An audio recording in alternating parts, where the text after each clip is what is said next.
ইয়া আইয়ুহাল্লাযীনা আমানুত্তাকুল্লাহা হাক্কা তুকাতিহি। ও ঈমানদার, আয়াতের প্রথম মেসেজ আল্লাহকে ভয় করো যেমন ভয় করা উচিত। আল্লাহকে ভয় করাকে সংক্ষেপে বলে তাকওয়া। ইন্না কারামাকুম ইনদাল্লাহি আতকাকুম। তোমাদের মাঝে যার তাকওয়া যত বেশি, আল্লাহর কাছে তার সম্মানও তত বেশি। ইনশাআল্লাহ আজ থেকে 2 মাস ব্যবধানে আমরা রমাদান পাব। রমাদান মাস যখন আসে তখন সব আলেম ওলামা একটি আয়াত তেলাওয়াত করে শোনায়, কুতিবা আলাইকুমুস সিয়াম। শেষ দিকে আছে লাআল্লাকুম তাত্তাকুন। রোজা রাখো, রোজা ফরজ। উদ্দেশ্য হলো যেন তোমরা মুত্তাকি হতে পারো। এই মুত্তাকি হওয়ার জন্য আল্লাহ বলছে কোরআনে, আর যে ব্যক্তি মুত্তাকি হবে তিলকাল জান্নাতুল্লাতী নুরিসু মান মিন ইবাদিনা মান কানা তাকিয়া। আল্লাহ তাআলা অন্য আয়াতে বলেন যে আমার মুত্তাকি বান্দার জন্য আমি আল্লাহ জান্নাত বানায়া রাখছি। এখন আমরা জান্নাতে যেতে চাই, জোরে বলতে হবে জান্নাতে যেতে চাই। জান্নাতে যেতে হলে মুত্তাকি হওয়া লাগবে। রাজি আছেন? কিভাবে মুত্তাকি হবেন? লম্বা টুপি, লম্বা পাগড়ি, লম্বা জামা এগুলো গায়ে দিলে মুত্তাকি হওয়া যায় না। তাকওয়া সুরত নয়, তাকওয়া হবে সিরতে। আর তাকওয়া হাহুনা, তাকওয়া এখানে কলবে। বাংলাদেশের লোকেরা তাকওয়া বোঝে না। অনেকেই মনে করে লম্বা দাড়ি হবে, মাথায় টুপি থাকবে, সফেদ পাঞ্জাবি থাকবে, রাস্তার পাশ দিয়ে হাজি রুমাল মাথায় দিয়া তাসবিহ দানা হাতে নিয়ে টুকটুক করে হাঁটবে মাথা নিচু করে, আর বুঝবেন যে মুত্তাকি যাচ্ছে। আসলে তাকওয়া এটা নয়। তাকওয়া হচ্ছে তারকু মা হারামাল্লাহ ওয়া আদাউ মা ইফতারাদাল্লাহ। তাকওয়া হচ্ছে যত হারাম আছে সব ছেড়ে দাও, যত ফরজ আছে সব আঁকড়িয়ে ধরার নাম। সুদে টাকা লাগাও, যত বড় সুন্দর দাড়ি তোমার মুখে, কোনো লাভ নাই, তুমি মুত্তাকির কাতারে নাই। তাকওয়ার জন্য 3টা স্টেজ পাওয়া যায়। 1 নাম্বার স্টেজ হলো, ক্লাস 1 হলো হারাম করবেন না, ফরজ ছাড়বেন না। ক্লাস 2 হলো পরবর্তী স্টেজ হলো কোনো গুনার কাছেই যাবেন না, সগীরা গুনাও করবেন না।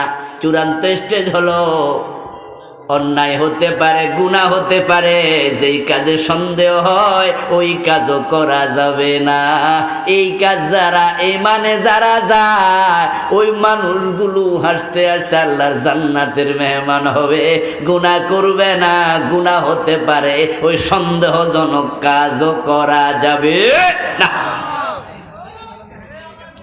এই দুনিয়ায় আমরা, এই সমাজে আমরা দেখতে পাই পুরা উল্টা পাল্টা। যার সুন্দর লেবাস আছে ওই লোককে আমরা মুত্তাকি বলছি। তাকওয়া মানে হচ্ছে হিফজুন নাফসি মিম্মা ইউসাম। গুনাহ হতে পারে, গুনাহ থেকে বেঁচে থাকো, গুনাহ থেকে বেঁচে থাকো।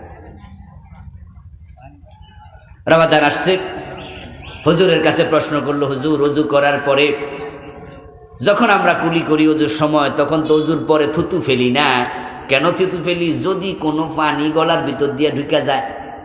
তো হুজুর কয় আচ্ছা আচ্ছা ঠিক আছে, ভালো, থুতু ফেলাই দিও, বেশিক্ষণ ফালিও না, একবার বেশি থুতু ফেললে তো গলায় শুকাই যাবো। কই না হুজুর, কি ডর লাগে যদি পানি থাইকা যায়। ওরে বাবা রে বাবা, তাকওয়ার লেভেল কি! অথচ যারা সামান্য পানির ব্যাপারে এই তাকওয়া অবলম্বন করে, ওই লোকটাই আবার ওজনে কম দেয়, মালেও বেজাল দেয়, ওই লোকটাও হারাম খায়। তাহলে সে ওযু করার সময় কুলির ভিতরে পানি গেল কিনা কুলির সাথে, তা নিয়ে টেনশন করে, হারাম খাওয়া নিয়ে টেনশন করে না। যেই পানি তোমার পেটে ঢুকলে তোমার ওযু ভেঙে যাবে, ওই তোমার রোজা ভেঙে যাবে, ওই পানি তোমার জন্য 12 ঘন্টা 13 ঘন্টা 14 ঘন্টা হারাম। তুমি তাকওয়া অবলম্বন কইরা 14 ঘন্টা পানি খাইলা না, ভাত খাইলা না, কিন্তু সুদ খাওয়া হারাম কয় ঘন্টা? কয় ঘন্টা? ঘোষ খাওয়া হারাম কয় ঘন্টা? রমাদান আসলে কি সুদি ব্যাংক বন্ধ হয়ে যায়? অফিসের ঘোষ বন্ধ হয়ে যায়? তো ওইটা চলে কেমনে? এই জন্য তাকওয়া যদি অবলম্বন করতে চান, গুনাহ থেকে নিজেকে দূরে রাখুন। মা আয়েশাকে রাসূলুল্লাহ বলছে, আয়েশা ইয়াকি ওয়া মুহাক্কারাতিয যুনুব ফা ইন্না লাহা মিনাল্লাহি তাআলা। আয়েশা, কোনো গুনাহকে ছোট মনে করো না, তোমাকে প্রত্যেকটা ব্যাপারে প্রশ্নের জবাব দিতে হবে। ছোট ছোট গুনাহ একসাথ হয়ে তো বড় হয়ে যায়। একটা গুনাহ করবেন, কলবে একটা কালো দাগ পড়বে। ছোট ছোট 100টা গুনাহ করবেন, 100টা দাগ পড়বে। ছোট গুনাহ 1 লাখ হবে, 10,000, 20,000, 50,000 হবে। ওই ছোট গুনার কারণে পুরা কলব কালো হয়ে। এজন্য আসুন আমরা মুত্তাকি হয়ে গুনাহ পরিত্যাগ করি, মুসলিম হয়ে আল্লাহর কাছে আত্মসমর্পণ করি, ইসলামের বিধানগুলো পরিপূর্ণ মেনে চলার চেষ্টা করি। আল্লাহ তৌফিক দান করো, সবাই বলেন আমিন। হাযা মা ইনদি ওয়াল ইলমু ইনদাল্লাহ আলাইহি তাওয়াক্কালতু ওয়া ইলাইহি উনীব। প্রিয় ভাইয়েরা, আমরা শেষ দিকে সংক্ষেপে একটু দোয়া করে যেতে চাই। স্টেজে আমার লেখা 7টা বই আছে, যারা নিতে চান ইনশাআল্লাহ স্টেজে পাবেন। সালাতের উপরে আছে। গাড়িটা নাকি এখানে, গাড়িতেই পাবেন।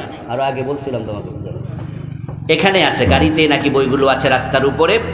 আপনারা গাড়ি থেকে বইগুলো সংগ্রহ করুন। শিরকের উপরে, বেদাতের উপরে, সালাতের উপরে আছে। আল্লাহ নেয়ার তৌফিক দান করুন, আমিন। আমরা দোয়া করে ফেলেছি। আলহামদুলিল্লাহ, মোহতারাম, ধন্যবাদ জানাচ্ছি।